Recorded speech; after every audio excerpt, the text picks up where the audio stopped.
یہ لڑائی معیشت کی نہیں ہے، یہ لڑائی نوکریوں کے لیے نہیں ہے، یہ حق اور باطل کی، یہ کفر اور اسلام کی لڑائی ہے۔ کس طرح بے سر و سامانی میں غلیل اٹھا کر، غلیل کو جانتے ہیں کہ نہیں جانتے ہیں؟ آج کل کے بچے نہیں جانتے ہیں۔ پتھر اٹھا کر انہوں نے ٹینکوں کا مقابلہ کیا۔ یہ راکٹ بنانا تو ابھی انہوں نے سیکھا، ورنہ انہوں نے تو اپنے جہاد کا آغاز پتھروں اور غلیل سے کیا تھا۔ بچے ہیں جو اٹھتے تھے اور ٹینکوں کے سامنے کھڑے ہو کر نعرے لگاتے تھے کہ لبیک یا غزہ، لبیک یا اقصی۔ آج ایک مارے کا برپا ہے۔ مجھے افسوس ہے، کچھ لوگ کہتے ہیں کہ ان لوگوں نے 7 اکتوبر کو کارروائی کر کے 24 لاکھ مسلمانوں کو آزمائش میں ڈالا ہے۔ یہ اگر نہ کرتے تو یہ آزمائش پہلی آزمائش ہے۔ اسی طرح آزمائش سے دو چار تھے جب 313 نے ہزاروں کے مقابلے میں کھڑا ہونے کا فیصلہ کیا۔ بدر میں کیا تھا؟ 3 تو گھوڑے تھے، چند اونٹ تھے، اسلحہ نہیں تھا، اور دوسرے طرف ایک بھرپور فوج موجود تھی تکبر اور غرور کے ساتھ۔ اسی طرح کا معاملہ تو حضرت امام حسین رضی اللہ تعالیٰ عنہ کا ہے۔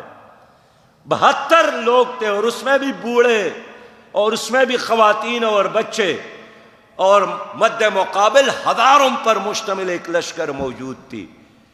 تو کیا آپ یہی کہیں گے کہ حضرت امام حسین نے یہ کیوں کیا؟ اس کو مقابلہ نہیں کرنا چاہیے تھا؟ کون زندہ ہے؟ زندہ تو امام حسین ہے، یزید تو زندہ نہیں ہے، شمر تو زندہ نہیں ہے۔ شمر آگے بڑھے تو امام حسین نے ان سے یہی پوچھا کہ میرا سر لے کر آپ کو کیا ملے گا؟ اس نے کہا یزید کی طرف سے انعام ملے گا۔ امام حسین مسکرائے اور فرمایا کہ انعام لے، میرا سر لے کر انعام پاؤں گے، لیکن عارضی انعام ہوگا، اور میں سر دے کر انعام پاؤں گا، لیکن وہ ابدی اللہ کی طرف سے ہے۔ انہوں نے سر دے تو دیا۔ قتل حسین اصل میں مرگ یزید ہے۔ اسلام زندہ ہوتا ہے ہر کربلا کے بعد، لیکن آج کون زندہ ہے؟ اس لیے مرا وہ نہیں ہے جو غزہ میں شہید ہوا ہے، مرے ہم ہیں، تماشا دیکھ رہے ہیں۔ مرے آپ کے حکمران ہیں، تماشا دیکھ رہے ہیں۔ امریکی خوف سے بزدلی کے شکار ہو گئے ہیں۔ بائیڈن اور وزیر خارجہ ان کا 3 اور 4 بار آ کر ان کا ساتھ دے رہا ہے، اور ہماری حکمران تماشائی بنے بیٹھے ہیں۔ میں سمجھتا ہوں یہ اللہ کے دربار میں کھڑے ہو کر کیا جواب دیں گے کہ جب حضور صلی اللہ علیہ وسلم ان سے پوچھے گا کہ میری امت مر رہی تھی، میری امت جل رہی تھی، میری امت کے بچے بے گور و کفن، میرے امت کے بچوں کے پر خچے بموں میں اور بارود میں جل رہے تھے اور اڑ رہے تھے، 74 لاکھ اسلامی ممالک کی افواج کیا کر رہی تھی؟ تمہارے ٹینک، تمہاری جہاز، تمہارا ایٹم بم کس کام کا ہے؟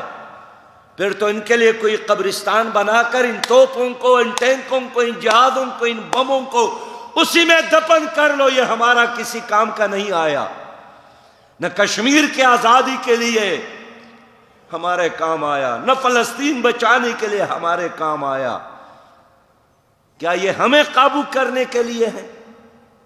یہ کیا ہمیں مغلوب کرنے کے لیے ہے؟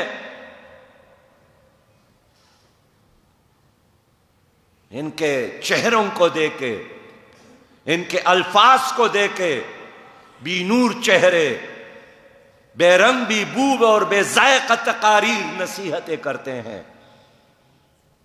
میر جعفر اور میر صادق کے قبیلے سے تعلق رکھنے والی یہ حکمران تمہارے اوپر مسلط ہے۔